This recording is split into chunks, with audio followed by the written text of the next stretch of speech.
Hi everyone, it's Andy from Snow Camps Europe, and today I am with... I'm Brenna Kelleher from Big Sky, Montana.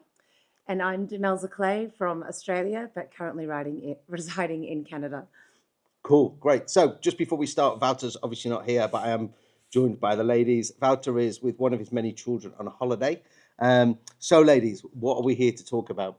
Why are you here in Kaprun, and what is the World Women's Snow Sports Organization all about, other than being really hard to say? Well, I'll teach you how to say it quicker. Go. WWSO. Yeah, but I keep going WWOS. The WW is hard. Yes, Yeah. I know. WW. Well, you could just go WSO. WWSO. Okay, WSO. WWSO. Tell us what WWSO is all about. So, the World Women's Snow Sports Organization is about bringing communities together globally across different disciplines. So, snow scientists, guides, ski instructors, coaches, people who run their own camps, to try and facilitate change in the organization and solutions on how to make the ski industry better for women, but overall a global initiative to say, hey, we should start working together. We can't be siloed into different areas. And it's really cool to start talking to people from different organizations. Okay, cool. So you are the founder or one of the founders of this organization? So it was my brainchild, Okay. but we now have, I think we're at 5 founders. Okay. And it kind of came together where we needed bits and pieces of people for design and legality purposes and other brilliant coaches and people from different countries. So that all came together as we started to build it out. But it initially started with myself and this woman called Chris Walsh, who is the founder of Women of Winter. Okay, cool. And Demelza, your part in this kind of week is? Well, Brenna and I were connected originally through Carve. Yeah. So I think when we were consulting with Carve on creating more women-specific content for their platform, I pitched a few ideas to them, and they said, "Hey, I feel like you need to meet this girl named Brenna, and she's got this WWSO thing happening." And we got in touch, and so I'm just here as one of the coaching staff. Okay, cool. So we're here in Kaprun. You're having your first global summit. Okay, you've been here since Friday, Saturday. I think you arrived, and you're here for the week. We don't know. We're very chatty. Yeah, We're it's like what day of the week is it? It's the ski industry, right? Yeah, one day people is come the and go same. on a Saturday. Exactly. Yeah, exactly. something like that. Yeah. So you're here in Kaprun, global summit. There's different people from all over. I've seen some Hungarians and some Australians. There's a Basie representative. Canadians, exactly. So the PSIC are here. Yes, as well as the Canadians. CSIA, And there's obviously Americans because you're American. PSIA. No French. No French. No Italians. No, but Yet. That's what I like to Okay. say. Yeah. Oh, we have someone from Finland too, who's Cool. attending the indoor session, which is really awesome. But basically, the way this was started is grassroots, trying to reach out to different organizations and camps and people in the industry that do different things. We have IFSA here, the director of IFSA, Ariane. She's our snowboard representative as well as freeride representative. Okay. And it was like me cold calling people and saying, hey, I really need some great women from different backgrounds. I did reach out to like Germany and Switzerland and Argentina. I reached out to everyone, but it was mostly like who had the capacity to follow through. And it's not that none of those countries didn't. It was more, you know how the winter goes, right? We're all workaholics. We have a short time in the season to be able to do stuff and make money. And the bandwidth for this, it was a new thing. So people didn't really know what it was and what it was for and what the design looked like. I think there's a lot of people also watching it this week, and a lot of the people that I spoke to about the concept were like, yeah, I'm going to be really interested to see how it goes. Right. And it's been really successful, and we'll talk about the global panel in a second, but we've had a lot of great feedback, people reaching out to me personally on Instagram and being like, wow, this is really cool. Like it's becoming, it's getting momentum. So. What was funny yesterday was, obviously I watched the global panel the night before, and then yesterday when you were taking your team photo and the energy in the group is amazing. And I was thinking, like, how would that differ if that was a group of guys, where it would just be literally a dick swinging competition, you know?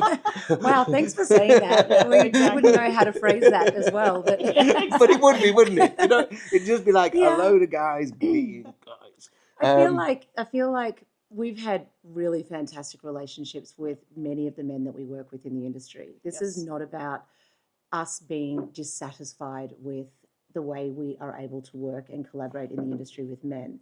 It's just this basic acknowledgement that there are very few women involved, especially towards the high end. Yep.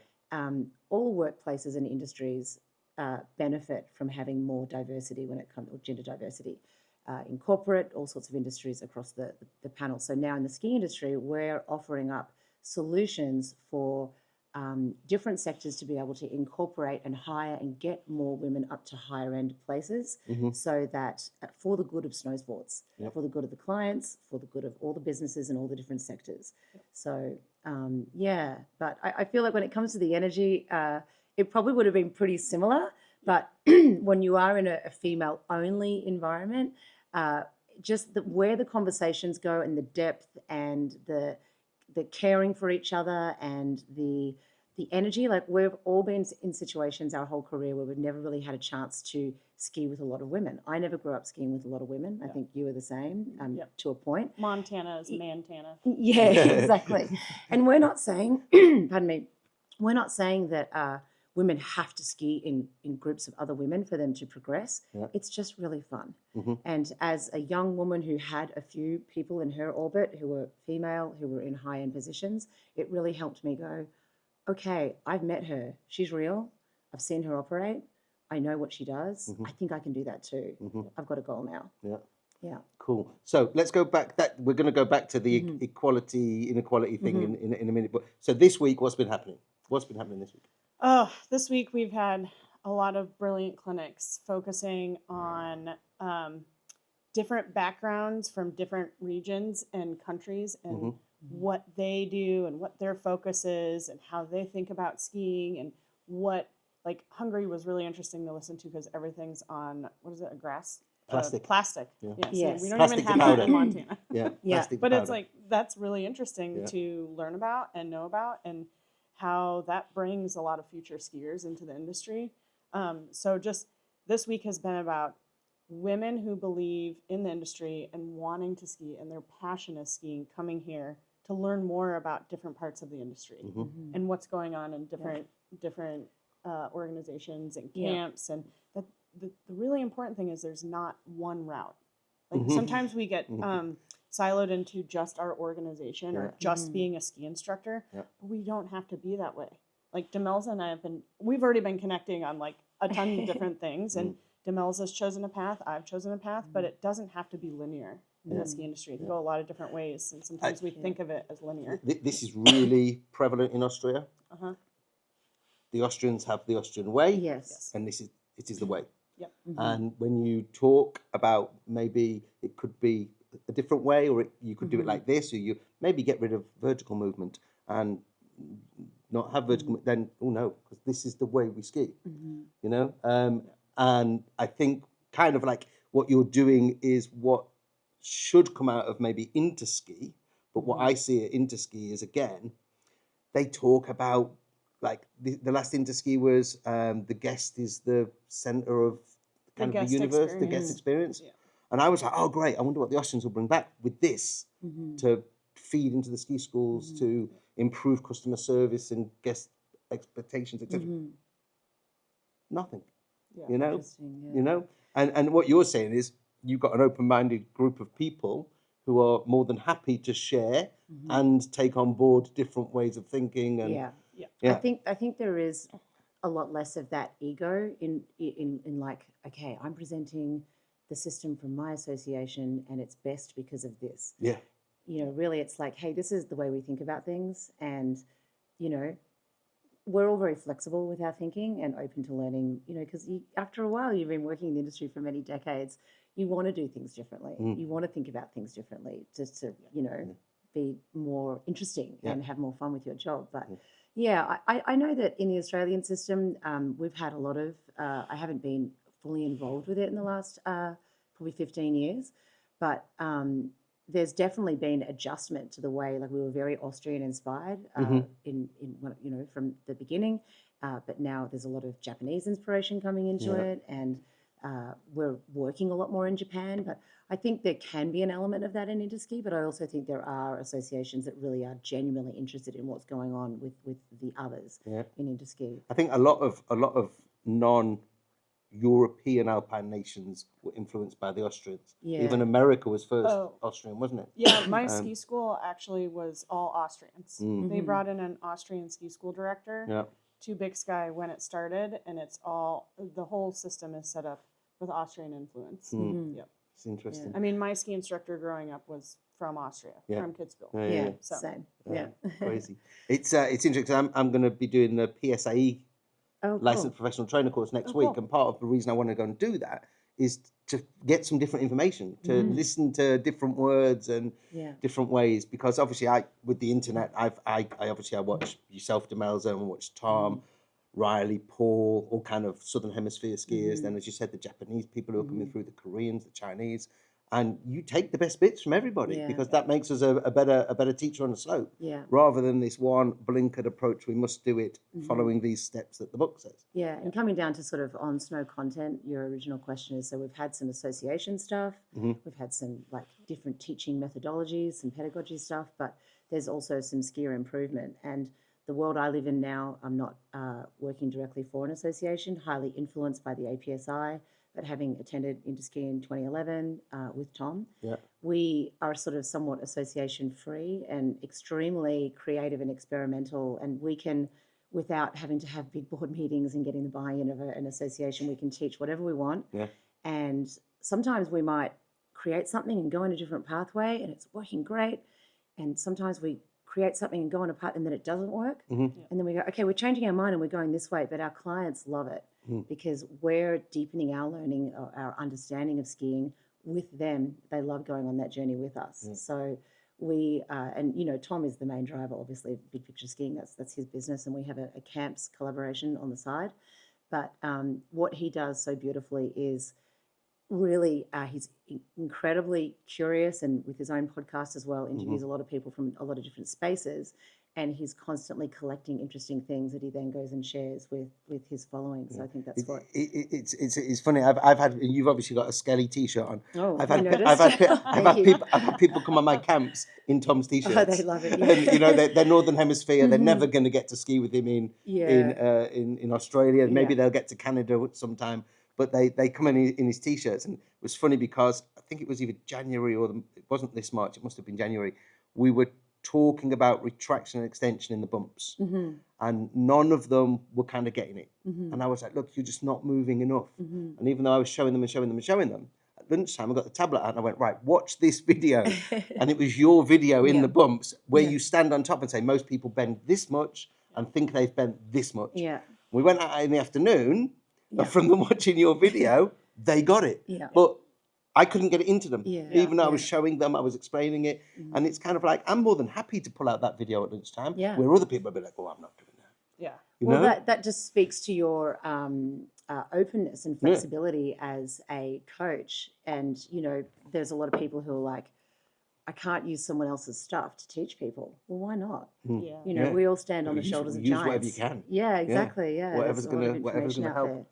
And at some stage, it's all plagiarism anyway. Yeah, exactly. We've all seen it. No one's innovated anything since who knows when. Exactly. It's left, right, going down the hill. And it's just fun, right? Yeah. At some point, we just have to recognize that. So when you're in Montana or Montana, which sounds a little bit like Manhoffen, or Meyerhofen, or Saint Manton. Yes. What are you doing there when you're not doing WWSO? Yes. Okay.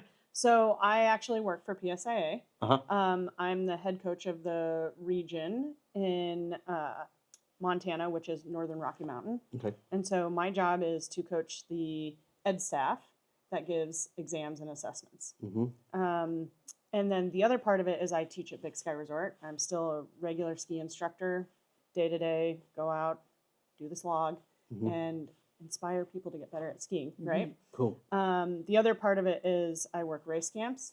Mm-hmm. My background was ski racing. Then I raced NCAA for Montana State.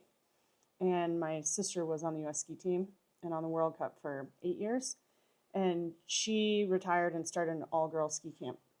Okay, cool. And that's sort of where I started to realize the importance of women-focused learning, Mm-hmm. because it wasn't just the girls that attended the camps. It was my sister's capability in creating mentorship for younger ski racers who couldn't afford to keep ski racing because their parents couldn't afford it. She would welcome them in as guest coaches, Okay. and they got to train those days, and they learned how to set courses.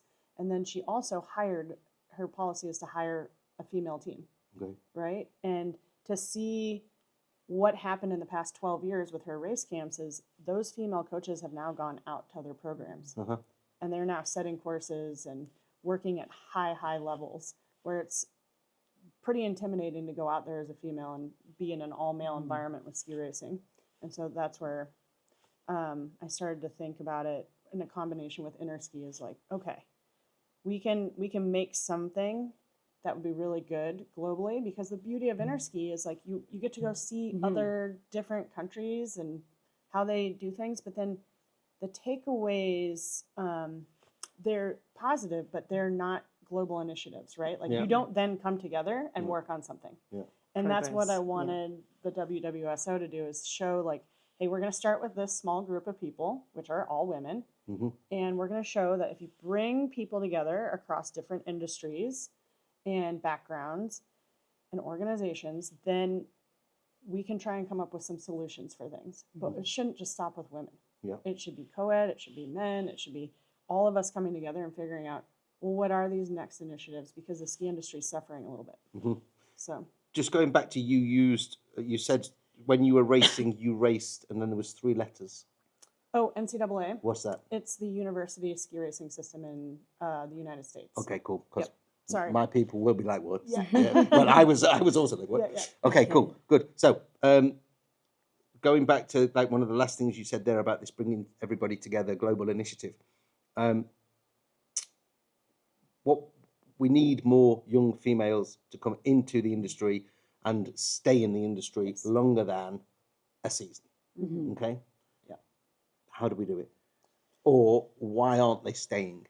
Well, we're looking at the reasons why they aren't staying, and there's multiple reasons, you know, and even I was just chatting with Heidi at Linga last night about how, pardon me, even just some of the ways we coach technical skiing, we start schooling skiers, pardon me, around, you know, technique because of our different mechanics, the Q angle.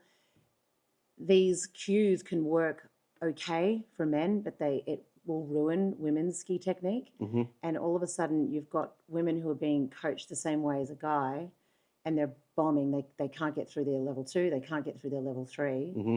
There's differences. There needs to be a different approach when it comes. And look, you know, there are men have a Q angle as well, you know. But so, you know, that's one of the reasons, just the way we're actually coaching skiers to get them through the systems. There's a lack of role models and mentors in high up positions. So there's a lot of women who might be skiing fairly well. They might be teaching fairly well. They're starting to earn maybe a little bit of money depending on which country they're living in. And that's, again, another one of the problems. Yep. It's probably the biggest problem. Yeah, exactly. But there's this like little, it's not even a glass ceiling. It's like a glass mezzanine, Yeah. you know, and they're like, can I even do this? Is this even possible? There's no females up there who have, in my mind, succeeded. And if they have, I haven't seen them or met them. So do I spend another 3 or 4 years of my life trying to battle through and get my level 4 to finally get sort of what might be a professional wage, depending on what country you live in? Yeah. Or do I just quit it and go find something else to do and have a family, which is another one of the reasons why women tend to want to leave. Yeah, it was funny because when you had the live stream, I asked the question about are gap year courses in Austria to blame for That was your most question. ski your teachers? That was a question. Yeah, great my question. It was, yeah. And I was surprised with Katja's first response, which was and I was basing it on, and if you look around the ski, even there's not so many ski teachers in Kaprun right now because the season's almost over. Yeah. But if you look at the core of the ski teachers in the ski schools in Kaprun and across Austria, they are 18, 19-year-old, 60% male, 40% female, and 18, 19, 20, mainly Dutch, Scandinavian. Katja said some Belgians, which there is some Belgians, but I would say there's more Scandinavians now because of these gap year courses. And Katja's first thing was they're thinking of having families. Well, I don't think an 18-year-old girl is thinking about having a family, but along the line in 5, 6, 10 years maybe. So there's a couple of things as well that come into play. In Holland, for instance, if you go to university before I think it's your 20, it's paid for. Right. If you don't go before 20, you have to pay. So most of them, and I was with a couple of girls last night and said, what are you doing next season? He said, I've got to go and study. Yeah. So why have you got to go and study? Because if I don't go and study, I lose the money. So that was her reason. Another one of the girls, I'm not coming back here because I don't do the same place twice. Okay, fine. She's probably going to go to another ski resort somewhere else. But obviously the pay is dreadful in Austria. Yeah. Okay, the pay is, and there are some good ski schools that pay slightly better, but generally the pay is terrible. The accommodation is normally quite dire, unless you really find a ski school that is going to look after you, and there's only a few of them. So I think this study thing with the Dutch and the Scandinavians as well, I believe the Scandinavians get paid to go to university before a certain age. Right. This is for us in Austria, all of these people are coming in and we certified, I say we, not me, they certified last week something like 600 teachers on the Kids channel. Yeah. Okay. In November, we did probably 1,000. Yeah. In January, another 250. Yeah. They're only going to do one season. Yeah. Now, this is great for the association because they are making money after money after money. But the number of, let's say we'll use round figures, 1,000, so 40% of that were 400 were female, let's say. 400 did the level 1, maybe 20 or 30 will go on to do the level 2. At the end of that season, maybe they come back for a second season. Yeah. But very few will come back for that second season. Or they'll come back and do peak weeks. So they've done that level 2 purely for, I did my Landis 1. Yeah. Right. The number of them that then will go through to level 3 is even smaller. So I would say on a Landis 2 course, if there's 100 people, there'll probably be about 25 females. Yeah. And then going on to what you said about level 4, even less. Yeah. And then in Europe, we've then got this Euro test. Yeah. Yeah. Which really stops some people getting to the top of the profession. And it doesn't matter how good a teacher they are, if they cannot pass that race, they cannot pass their level 4, which, being someone who injured himself quite badly training for that race, I just don't get it. Yeah. You know? And even though females get a slightly bigger percentage time to get to pass, it's still a massive hurdle unless you come from a race background. And most of these kids coming through have never raced in their life. So we have a similar situation playing out in Japan. I used to work with the Evergreen group. I was a head trainer and backcountry guide out there in Hakuba. And we had, eventually we developed our own academy, Evergreen Alpine Academy. But we had EAA coming through. They're from kind of like a snow mines thing. Okay. Yeah. Yeah. And again, like a large volume of young kids who they're doing their gap year. They want to party. Look, I get it. And sort of two things are coming to mind with this conversation is that one, is it not beneficial that like it's that milk vat theory? The more milk you have, the more cream you have that you can scoop off the top. It's like an athlete development thing. Yeah. But then, are we filling the milk vat with people who are not brought in anyway to really become professional or have the capacity, you know, especially when they're usually getting paid, being paid for maybe by their parents, and that's fine, okay. But that stuff didn't exist when we were coming through, definitely not. And you had to work, and if you wanted to get your level 1 and 2 and 3, you had to train really hard. And 4 was obviously like another level again. So I don't know the answer. And I think I'd never thought about the fact that maybe the gap year market was kind of almost blocking people who are more sincere in getting into it, you know, like, and now I think there's this sort of different like identity to becoming a ski instructor, because like tens of thousands of people now have level 1s and 2s and things Who like isn't that. a ski instructor? Yeah. Yeah. You know? And when Yeah. I don't know, when I was younger, it's like if you became a ski instructor, it was like, well done, Yeah. good job, It you was know. like, ooh. And yeah, like an example of this in Australia, we used to have to go and do a 4 or 5 day hiring clinic that you paid for to get a job in the ski industry. And then, you know, the numbers very quickly started falling off through the 2000s. Now that the clinic is for free. So you go and do the hiring clinic, you still have to qualify essentially for the job, but they usually hire every single person on the clinic because they need the They need people. the people. There's half the people turning up, and forgive me if I don't have the numbers right, Australia, but the trend is that they're not able to charge for that anymore because there's nowhere near as many people who really genuinely want to get into it. They're not going to pay for it. And unless you are absolutely unsafe and professional and, you know, that kind of that minority, hopefully, you're going to get a job. Yeah. Yeah, I have to think about how to frame this, but I think there's a couple of different things happening. So this goes back to part of the reason for the WWSO. Yeah. There needs to be some conversations that start to happen, and it can't keep being in separate organizations. You need to start having them together. We need to start. This conversation is important because more people will hear it. But the ski industry, when you think about all these gap year students, and I think about our industry in Montana and in the United States, you just have to apply and you generally get hired as a ski instructor.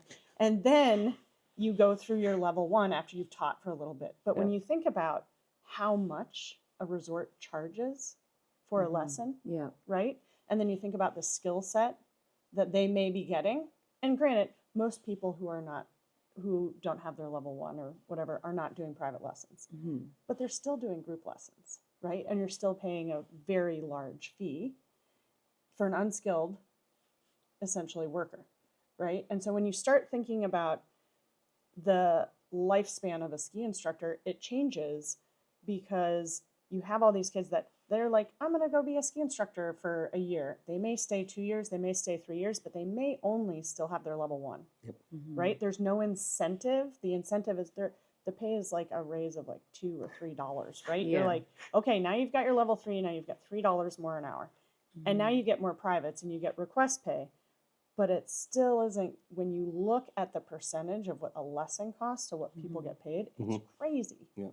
And so these conversations are really important to have because it's also harder for someone like Demelza to go to a resort or like when I want to run something, it's harder to go to an American resort and say, yeah, I want to run something here. Insurance is expensive. Yeah. The resort wants to capitalize on all the funds. So then you start to think education. How does that happen? And why do we not have these instructors continuing on? Because there's no learning happening. And then there's no pathway, right? So you're kind of like, you're hitting a roadblock and they're not seeing that. And then they're going back to university. Americans don't get free university, right? Neither do British people.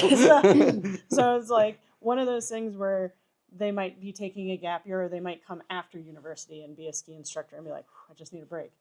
But the feeding that worker line and the education side is, I think, part of all these conversations we need to start having as workers in the world. Totally. I've often wondered, I used to work in Telluride, Colorado, beautiful place, and it's probably one of the places in the States where you can make fairly decent money.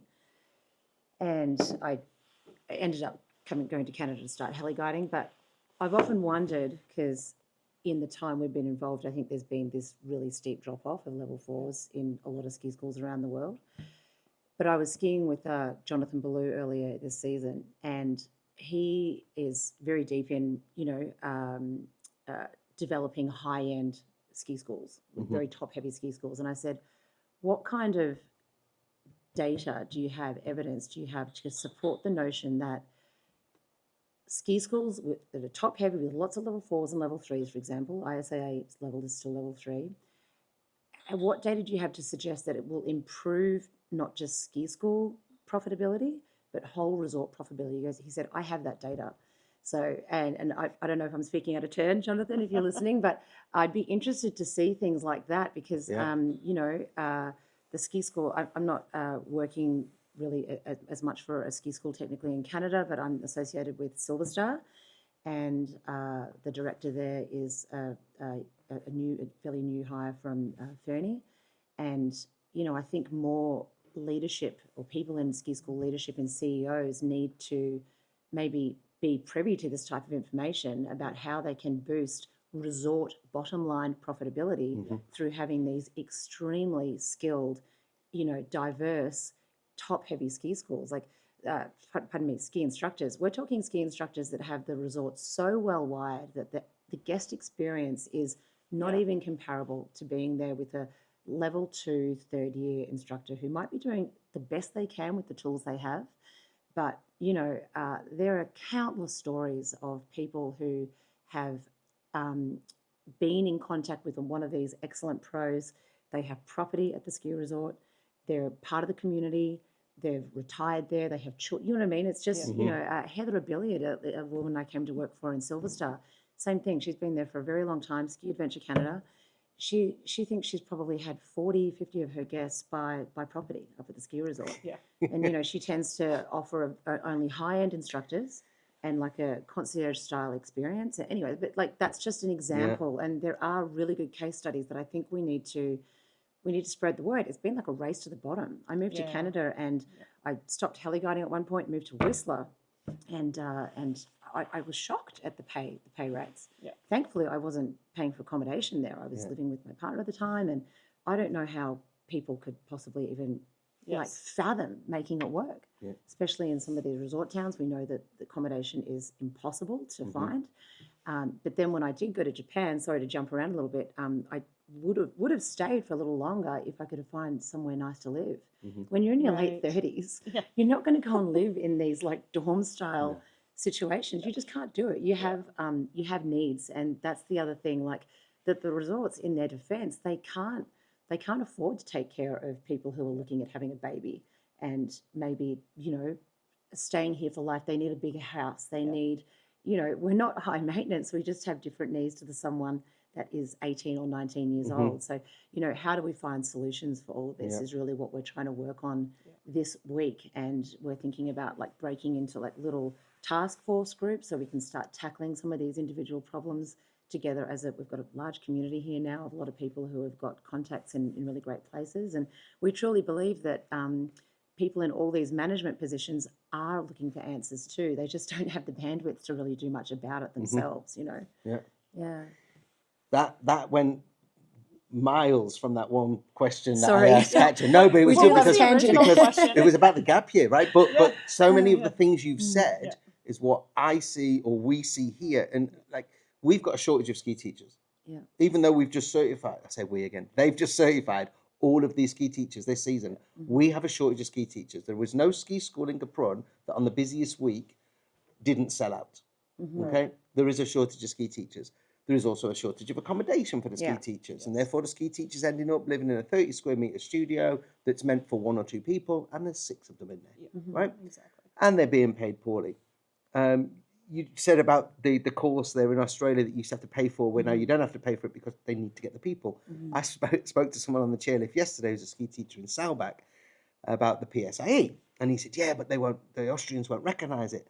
And I said, Nick, if somebody walks into a ski school and says, I've got PSA level 2, can I have a job? They will say, can you speak some German? If that person says yes, they're going to get a job, right? Because we know that when the person passes the anverter on the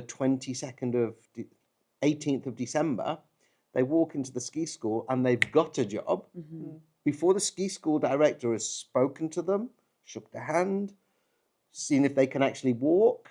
Because they've got the piece of paper, they've got the job. And what then happens, going back to what you just said about cost of lessons and who is teaching what, that teacher who potentially is just on a 4-week preparation gap year type course to do a 10-day exam is now stood in front of 9 adults who've all paid 260 euros each. So let's do 10. That would be 2,600 euros. And that teacher who's got no experience through no fault of their own is now working the second busiest week of the season Yeah. Exactly. without knowing what they're really doing. Yeah. Now, I understand we all had to start somewhere. We all started at the bottom. We all worked, we got our experience, we all did our time in kinderlands, etc., etc. And I don't want to look like I'm bitching at level one ski teachers, because there are some level one ski teachers that have done 15 seasons who are amazing. They just haven't got the motivation to do level 2 and 3. Yeah. Yeah. Why spend the money? Yeah. When And they this can goes make back the to money. back to the $2 or $3 extra. I spoke to a guy yesterday. He doesn't want me to say who he is, but he did his level 4 Austrian, cost him €10,000. Yeah. He then did his Fura, which is the ski guide, another 7. Yeah. 17,000. He's now fully qualified. He works in a really big name ski area. Yeah. How much extra does he get a day now as a fully certified guide versus a level 3? €15 extra a day. Yeah. Yeah. But he also does have the ability to open his own. open He a does ski now. school. He does Yes. now. He has the ability. Well, he would have to do yet another course in Mhm. Austria. Right. They do this business course to make sure Yeah. you know what profit and loss is, Yeah. and that you have to pay tax. Yeah. Even if you've ran businesses or come from a corporate background where you ran business units with multi-million-pound budgets, you still have to do this course. So he could take that course, and in certain parts of Austria, he could open a one-man ski school. Yeah. Or in other areas of Austria, he would have to operate a ski school, Yeah. office, meeting place, Yeah. kinderland, etc. And I think this reminds me of, one of the solutions I've been sort of mulling over, and I think we spoke about this, but what if level 4s, let's just sort of talk about North America, because I think it plays out very differently to Yes. here. So North America, sort of Australia area. That's a very big area. Okay, weird, but it's a similar model there. Yeah. There's only one ski school in each resort. Yeah. And what if level 4s had more privileges as level 4s, as truly committed professionals who have gone through the training and failed and tried and failed and tried, and we all know the story. What if it wasn't just a pay rise? Maybe they were able to do something extra. And so actually, getting back to Silver Star Ski School in Canada, and Jonathan Ballou knew about this as well, when Darren Richmond, actually my partner, he used to run the ski school, and it was the highest credentialed ski school in Canada. They had more level 4s than any other ski school in Canada, supposedly, or maybe Western Canada.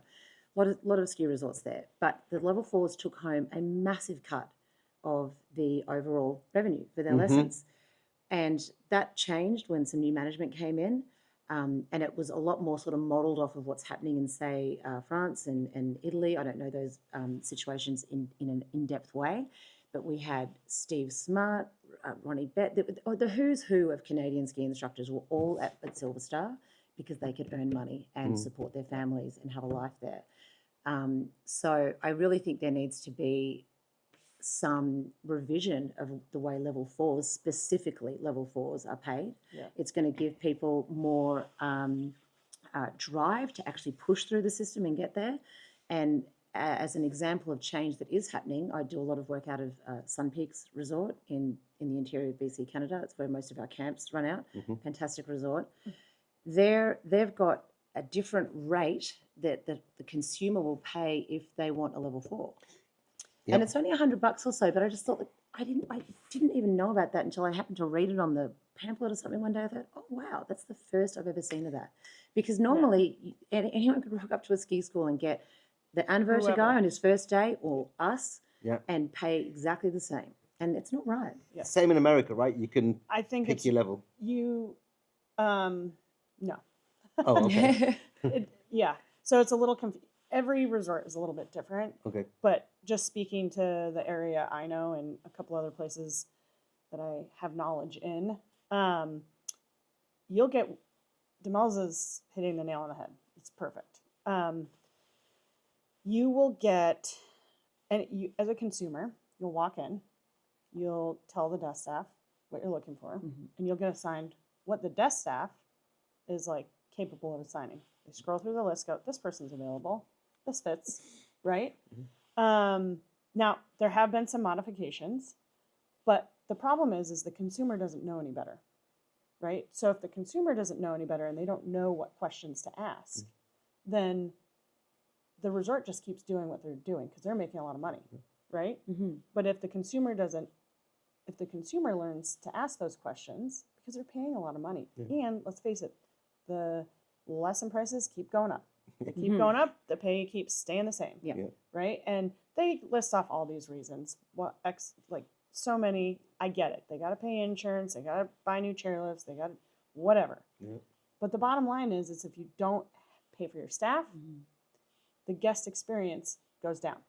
Right. And we have been talking about the same thing with some of our management staff of why don't you take your top tier instructors that have been there for a while that provide that are absolutely great guest experience and create some incentives rather than just like a $3 pay raise or 50 cents every year, or in 25 years you can get a free ski pass. A badge. What? Yeah. Like 25 years? Yeah. But like, a little bit better. Like it's like really easy things. Yeah. Like, I said on the podcast the other night, I'm like, insurance would be great. I would love insurance. Right? Yeah. Like something very basic like that. But like creating something where that product, you get an extra portion of that product, or you take your top tier and they make X amount so that people down here go, oh, wow, you can make a living once you get to that experience. But it's, we had this presentation last night about learning with Leslie Page from Basie. Great presentation.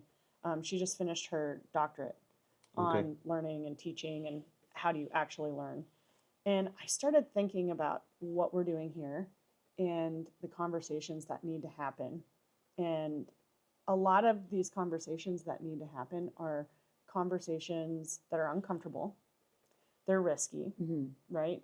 You have to be willing to step out of your comfort zone to have them. And in order to affect that change and create learning, we are stuck in these systems that have been this way for a really long time, right? Yeah. And let's go back to your camps, right? Your camps provide education. Organizations provide certification. Yeah. It's very different. You go get your level 1 in Austria, in Australia, in the USA. I had this conversation with PSI. I'm like, we provide a lot of certification clinics. We do not provide educational clinics. Yep. And that's the difference. Yep. And if you start tailoring the guest experience a little bit more to what is necessary for the resort, like, okay, you create a great product. Why wouldn't the resort want to have you there? Yeah. Right? Yeah. Yeah. It might be a little bit different, but why wouldn't the resort say, yeah, we want you here? Right? Yeah. Because not every experience is going to be the same, and not every But guest is going to want again, the it same goes thing. back to, if you're running a camp in X resort and you're bringing 20 people, that's 20 heads on pillows. It's 20 people in the restaurants, 20 people in the bars. It's 20 people maybe paying for transport, whatever. And I, going back to Jonathan and the figures he's got, they don't think like this. Yeah. They don't seem to think like this. A couple of other things that you've said there about the paying extra for ski teachers and not just walking in and asking for a ski teacher. We talk about all the time, and I talk about, and it's one of the reasons I started Snow Camps Europe, is again, you walk into an office and say, can I have a ski lesson? Yes. How many hours? 4 hours. Yeah, okay. And again, who's on the list? Who's available? Boom, there they go. Right? I'm trying to tell people, walk into the ski school and say, I would like a 4-hour ski lesson. My current ski ability is this. I want to get this and this out of the lesson. Have you got a ski teacher that's going to work well with me? Yeah. And don't just take the next one off the list. Yeah. And if you want, go in and say, I want an experience level 3, or I want a level 4. Now, again, there are some experience level 2s that are actually better teachers than the people who have managed to get to that level of skiing. Yeah. Because here it's pretty much just about your skiing. It's not about your coaching and teaching ability as much. So there are some who've in 2 years gone from level 1 to level 4 who've barely taught. So you could say, I want a level 4, and you could get that guy who actually has got no teaching experience or coaching ability, but he was a racer in Bad Gastein, and he flew through the system, right? So I'm trying to educate people, and I say, this is why I started Snow Camps Europe. So if somebody books a private with Snow Camps Europe, I then say, I speak to them, I say, right, what do you want? What are your goals? Blah, blah, blah. I then go to 1 or 2 different ski schools, and I say, can I have Josh for that lesson, please? Or can I have Patrick for that lesson, please? And then the ski teachers know typically my clientele are slightly more affluent than the normal get customer. The chance of a tip is greater. So the minute I ring up Josh and say, Josh, I've just booked you for 3 days of private, yes, because I've saved him from being that guy on the list, Yeah. right? And that was one of the reasons, because I could see this happening. I was like, these people are not getting value for money. They're not getting a good Right. experience. Yeah. They're not getting what they're paying for. That's why I started Snow Camps Europe. And then Snow Camps Europe is now manifested into kind of two different businesses. One is an inbound travel business. So transfers, accommodation. Part of it is a concierge. We'll book your restaurants. We'll organise your après ski. Right. And then there's the ski lesson of booking. And then the camps, which we run. So, but so many of the things that we're talking about are so, this isn't just a European problem or a North American problem or this an is industry. across the board.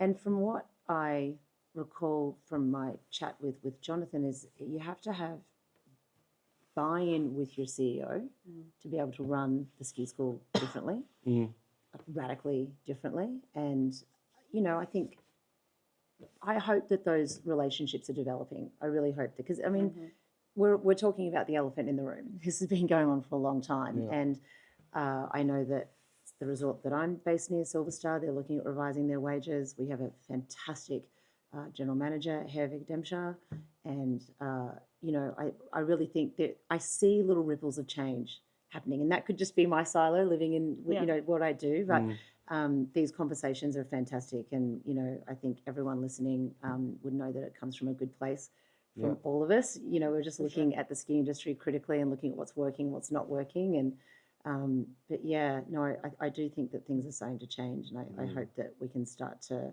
really push forth that change in response to, like, as well, the gender equality. If we can get people paid better at the higher end, we can get more women pushing through and going, you know what, I can do this. And you were sort of saying before, like, oh, I think that when women are 19 and 20, they're not really thinking about having a baby. I would probably, I mean, I've chosen not to have children. And I would probably counter that and say, I think from what I gather, having a baby, it's like an on-ramp or like an off-ramp. You need a run-up. You know, you don't just turn around and go, okay, I'm ready to do it next year. Like, you sort of have to kind of, okay, well, when I do it, do I want to have a C-level job? Do I want to have a business? I need to be financially sound. I want to have a partner that I've been on board with for 3 years, 4 years or whatever.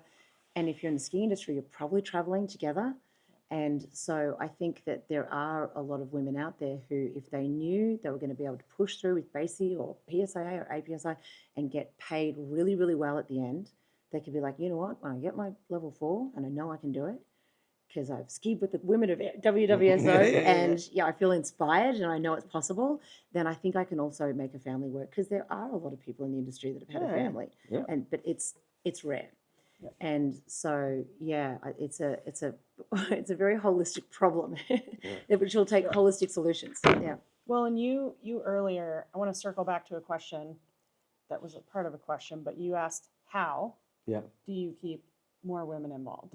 That was, we started that quite a bit ago. And it's not so much how do you, it's how do we. How do we? Exactly. And I think a lot of that has to do with what we're learning this week, but part of it is definitely, what do women see in the industry, right? So we talked about this a little bit on the podcast the other night, but what they see is a lot of male skiing. They don't see a lot of female skiing. So what's put out into the universe is not videos of, well, now Demelza's doing a great job of putting herself out there. I'm taking risks putting myself out there. It's terrifying, because you're like, I want to look like that, but our bodies are quite a bit different. But the only real female skiing we get to see a lot is ski racing. Right? We don't get to see, you Google any carve clinic or whatever that comes up, or whatever, any type of skiing, it's going to be a list of so many men, right? On YouTube. That's what you're going to see. And it has been for a very long time, but you won't see a lot of women skiing. And then we shift our standard, like all of our standards are written based on how men move, right? Not necessarily women. So when you start thinking about women's pathways, they start to look at someone like Jonathan Blue or Paul Rent or Mhm. whoever is at the top of their game, Killian Weibel, and they're like, I really want to be able to do that, but I'm not sure if I can do that. Yeah. Mhm. Like, I'm not sure if my body is capable of doing that. Mhm. And it's crazy because it creates a little bit of self-doubt almost initially. Mhm. So, because there's even times where I'm like, gosh, I grew up ski racing and I don't know if I could do that. Yeah. I yeah. want to try. Mm. But when you start looking at women and skiing and you start looking at the top female ski racers, they're also not making those same moves. They're very dynamic. Mm. Like Mhm. Michaela Schifrin and Marco Odermatt do not move the same. You put No. them against each other, not like things No. are, it's not a fair race, No. right? Different bodies, different mechanics. Mhm. So I think one of the hows is getting more female content out there. Yeah. Yeah. Being And- okay to say, yep, let's show women wedging. Let's show basic parallel instead of always putting a man up there. Show what women look like when they do a great basic Yeah. parallel turn. When we ask the ski to do something, this body looks different, but the ski is still doing that basic parallel turn. And that's what right? my clinic was about the past 2 days. I've coached a biomechanics for female skiers clinic, which sort of addresses this Q angle Yeah. misunderstanding and all about what we're trying to ski like robots, like we have straight legs and we don't. And it's incredibly damaging to women's ski technique and some of these cues that are really common without getting into the weeds with it. But every person, male or female, that I've coached this to, and this is something that I went through myself after a knee injury, totally revolutionized my skiing. I have a biomechanics degree, and I was still well, I still fell into this trap of like trying to ski like the box type of thing. And so I went through this process with Tom's guidance, who's a great obviously friend and mentor in skiing, and it completely changed the way I ski. So I've been sharing this around, and honestly, like in 1 or 2 hours, you remember Rosie from Carve yesterday? Yeah. She had a backpack on and she almost had her hip on the snow. It was so cool. Crazy. Everyone was having a great time, and but it's just we have to address these differences. And when we do, women can have so much more fun. Our mechanical superpower is the fact that we have mobile hips. And we can be, the reason I'm quite strong as a skier, and Brenna as well, we've got fantastic hip positions, very strong hip positions, because we're mobile. Now I've skied with a lot of men as well and taught them the same thing, mixed groups, and the women pick it up straight away because I'm actually helping them to move more skeletally, get their hip into the turn properly. But, as an example, we all get told not to hip dump. No one's hip dumping anymore since the straight ski era, really. But we get told not to hip dump and not to A-frame. And it's like, well, A-frame is going to happen. Michaela Schifrin's A-framing. Show me a World Cup racer that does an A-frame. Liggety's A-framing. Men do it too, Yeah. right? It's just a function of the fact that the legs aren't straight. Yeah. So we have to sort of, stop this. But giving permission for people to ski within the realms of their own neutral biomechanics and straight away, I had a young lady on a course over in Quebec with Warren Jobbett and she did one run and she's like, that's it, I've had enough. That was just the most amazing. No, she didn't. She goes, that's it, I've had enough. And I thought she was going to leave the clinic because she was hating it so much. We'd done 2 runs. She's like, that's it, I'm out of here. And then she goes, no, that was the single most important tip that helped me. You know what I mean? Because I said, today we're going to do everything that you've been told not to do. And I thought she was going to leave the clinic, but she did stay. I just misunderstood her elation in the moment. But and this is something that Heidi's done a lot of work on as well, writing about in the media. But, and in her opinion, this way we're teaching universally to both genders is stopping women from progressing in their skiing. And I would agree 100%. It's a shame that Wouter's not here, because one thing Wouter's been saying to me week after week after week, we've got to speak to women about the problems women face in the kind of the skiing bit. Not just the equality within the industry, but how the challenges female learners are facing when learning to ski. And you're kind of hitting it on the head. We're trying to teach everybody to ski the same, whether they are male or female. We got off again from what we were talking about. We're really good at that, right? Nice, it's brilliant. And I am wary of time, so if we do need to finish, we can wrap up. But that female skiers on social media is where we started. And when that got mentioned in the live stream, obviously you got a shout out. from the crowd. But yeah, there's one or two. I see a lady called Ski Coach Cat who's in America, giving hints and tips and tricks and things. And there's obviously your stuff. But you're right, there's not enough people. So, and you said about how scary it is to put content out. Oh yeah. Yeah. My very first video, which is the most poorly produced, terrible lighting, no sound, is my biggest performing video. Yeah. And I think people who talk about they say you just got to post and post, because no one will ever go back and look at that video. No. They'll only watch the more recent ones unless they're really anal and they want to see everything. Yeah. And it is hard to sit in front of a camera or to ski in front of a camera and talk about what you're doing without practice. Well, this is another whole podcast. Yeah. But, we could have I like would- 50 podcasts from this one podcast. Yeah, I would say my best performing video was a video where I just thought, I've got this tip I might just share on. I was coaching that day out at Sun Peaks. I thought, oh yeah, I've got this. Yeah, we've all, each got our own like little bits and pieces we've created that like work really well. I'm like, oh yeah, I'm going to do this like little pedaling thing that I teach in just parallel turns. Yeah. So I just said to the gal in my group, hey, can you hold this? Just, don't look through the camera, just hold it. It's on 0.5 and just shoot me. And I did this little thing and I just popped it up when I was on the chairlift, I think, actually. Yeah. It hit 1 million views like 3 weeks ago or something like that. Maybe. And people don't want to see fully produced stuff, I think, because they feel like it's not the moments in time. I think they feel like when it's been really produced, it's been like staged. Yeah. Yep. And this was like real fly on the wall kind of content, Yep. and it does very well, that kind of stuff. So I have a guest who's been on many camps and kind of more friends than kind of client relationship. And I said to Adrian on the March camp, I said, dude, every time I'm explaining something, pull out your phone and video it for me. I said, because there's bound to be one or two nuggets. sound bites, yeah. And sure enough, I got one. Inclination can breed angulation, but angulation can't breed inclination. Oh, Not 1 million, Yeah. but 22,000 Yeah. on TikTok, which none of my videos have gone over 100. yeah, But all of a sudden, that one sentence, Yeah. boom. yeah. Yeah.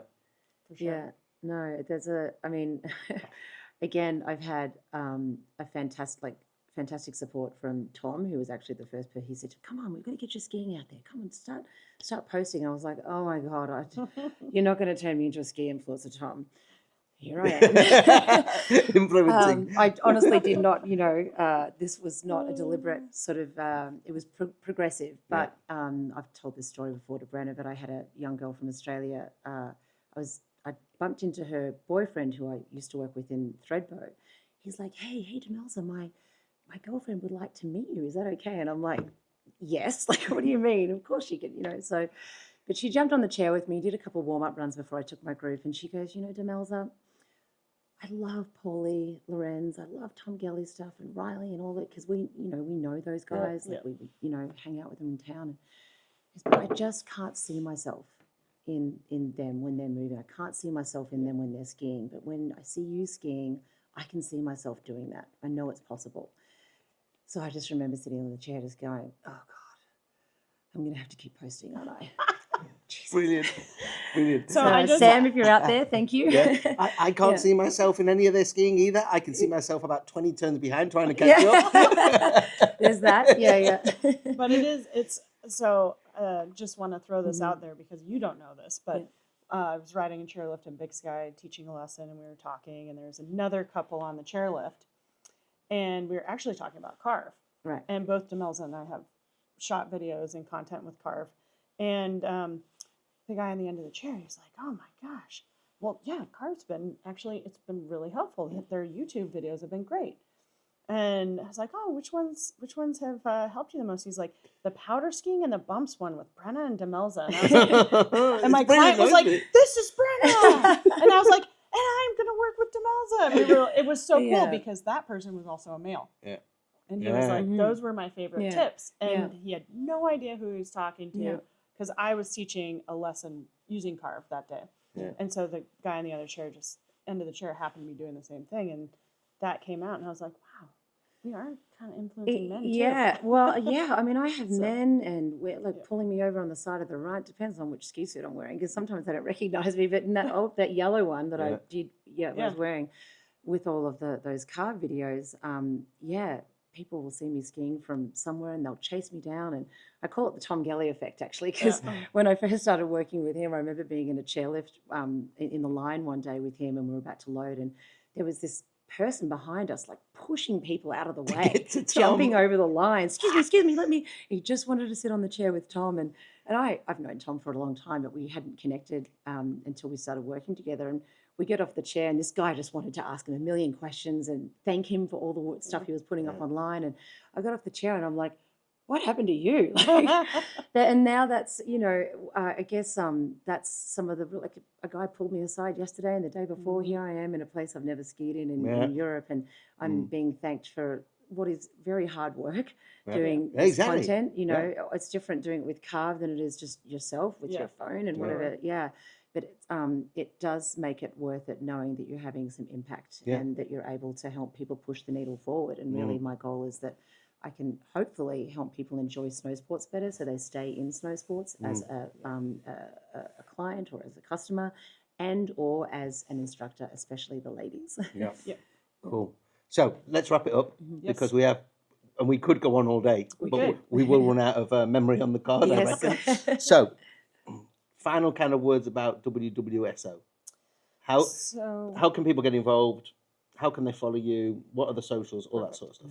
So WWSO.pro or WWSO.pro is the website. You can register to get email updates. So any update will be, if you just register for your email, you'll get updates. I got an email this morning. Oh, perfect. You did? Yeah. Sweet. Then the social is WWSO.pro. From there, you can find Demelza, myself, and any of the other coaches that are at this event this week. We're going to continue to work to add more coaches, more countries, more backgrounds, more parts of the industry. The goal, leaving here, we have a founder and coaches team meeting on the 26th after the event wraps up. 2 parts. What did the consumer get when they came here? Right? What did the participant get? What do they want? A survey will go out right away asking, hey, what do you need? What are your wants? What did you like? What you didn't like? What does the industry need? Tell us. From that, we are going to, as a team, figure out, what do we do? Do we come back here next year? Do we start moving women around the world, providing clinics for men about how to coach women? Yeah, that was the one we've talked about a lot. Like there's a lot of men out there that are, they don't have the tools to, and I remember the first time I coached a women's fist group, like they were 14, 15 years old. I was petrified. It's a tough crowd. Got through it eventually, but it's a skill set to be able to deal with these different genders and age groups. For sure. So that events, would be coaching events, events, working with unity globally. That's a really important initiative, because if we don't do that, then all of these things that we just talked about in this podcast just kind of fall by the wayside. And, just like you did, calling us up, that's so important. Making initial contact, letting us know what's going on. What part of the industry are you in? After that podcast, we got like 12 emails from different women, a couple men too. Just like, hey, including yourself. So, the minute I heard you were coming, and it was only a few weeks ago I heard you were coming, I was like, well, I've got to, I saw Demelza was on there. I was like, right, I need to speak to Demelza. I need to speak to any of these people, see who see who's there, see what they're doing, and I need to be talking about it. And that you may or may not have seen it, but for the last 2 weeks, I've been putting stuff out on our Facebook that then gets shared all over, saying this is great for Kaprun. The people of Kaprun should be thankful that you are coming to Kaprun.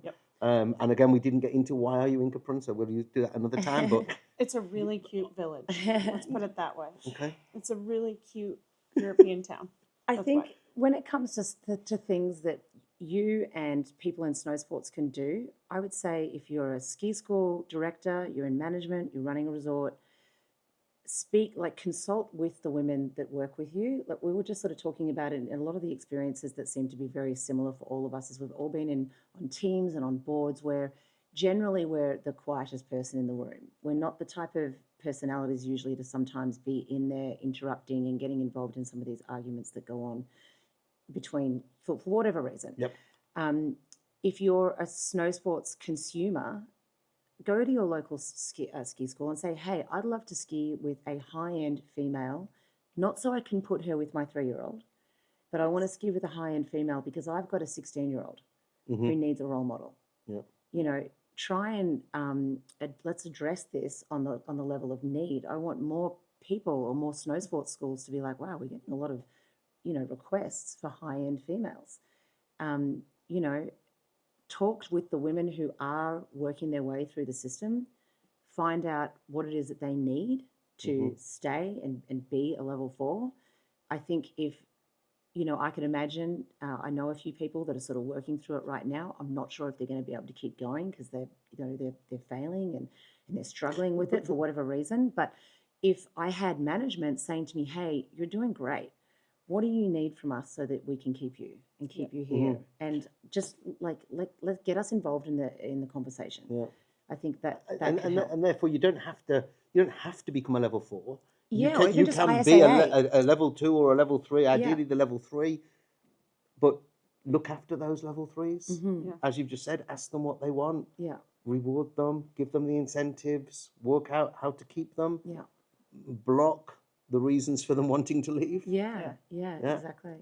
Because again, I think there's so much of this. I have to get level 4, or if it's a level 3 system, if it's a 3-tier system or level, I have to get top level. I have to get top level. I'm walking proof that you don't. Yeah. I only got level 3. I wrecked my knee trying to get level 4. I then said, fuck it, don't need it. Yeah. I'll start this business. Yeah. I now bring in way more than any level 4 ski teacher in Austria. Yeah. You know? Absolutely. And I'm a level 3. Doesn't mean I'm a bad skier. I'm not the best skier. Doesn't mean I'm the best coach, but I'm not a bad coach. But you're business minded. Yeah, exactly. Yeah, I mean, at the end of the day, I'm level 3 making is a career Yeah. at Well, you're an able older to age as well. think laterally and Yeah. pivot and figure out what you need to do. Yeah. And It's I not the think be all and that's- end all. Yeah. Yeah, it's important for communities and it's important for the industry. Mm. There's not one direction. And again, this is another point. I think some of the associations also need to realise that some of those level 3s can give as much value within that association as a level 4. Absolutely. Because you will never become a trainer or examiner in the Austrian system unless you are a level 4. Yeah, and there are some level 3s that could do it way better than the guy from Gastein who flew through the system in 2.5 years, who's now training level 3s. Yeah. Shall we finish it there? Absolutely. Yes. Thank you so much. Sure. Thank you. It's been brilliant speaking to you, and obviously we're all going through the same things. The issues are the same across the globe. But thank you for coming to Kaprun. Thanks for coming and talking to me. Yeah. And if you've liked this, everybody, do the obvious. Hit the like button. Don't forget to subscribe. Go and follow Demelza. Go and find Brenna. Yes. Go and find the WWSO. Nice. And Nailed it. we will see you on future podcasts. Yes. Bye for now. Thanks. Thanks, guys. Thanks, Andy. Thank you. Okay.